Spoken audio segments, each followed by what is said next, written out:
Hi guys, yun nga pumunta kami ng Zubix.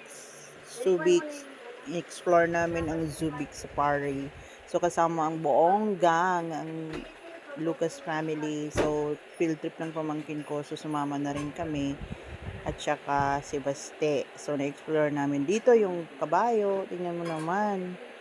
Si Baste parang excited pa siya, hindi niya alam na titingin kami ng mga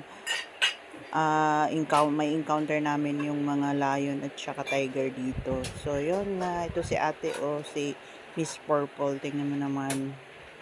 From head to foot. Purple. Favorite color kasi niya.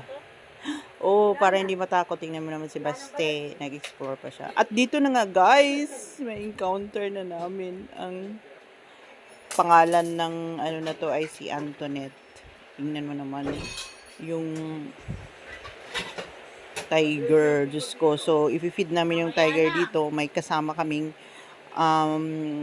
professional feeder. Kaya yun, pinifeed niya yung feed namin yung ano guys dito, yung tiger. So, ang pangalan niya Antoinette. Yun nga, sa bawat safari ride, sa bawat ride dito ay 15 yung sakay. Tapos, mababayad ka ng 250 pesos para sa pagkain ng tiger. So yun nga, enjoy na enjoy kami. At saka talagang nakita namin dito yung tiger. Ang laki-laki ng tiger. My God, nakakatakot siya guys. Tingnan mo naman inaano yung pinapakain ng kasama namin na professional feeder ng tiger. Oh, kinain niya. Tapos yun, pagkatapos kayo guys, ang galing-galing naman itong tiger na to. Talagang kitang-kita kung malapitan. Ay, nako, kung hindi kami nakasaysik na doon, malamang nakain na kami.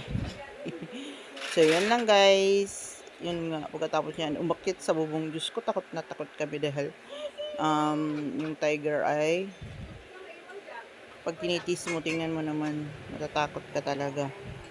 Kasi, yun nga, enjoy kami guys. Mga bata ay naghiyawan.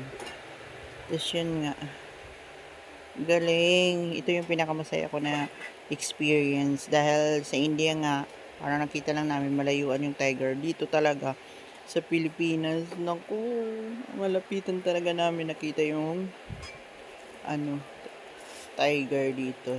Yun nga, tsaka yun, takot talaga sa sumawa sa amin, tumanon sa bubong ng tiger. Yun lang guys, bye!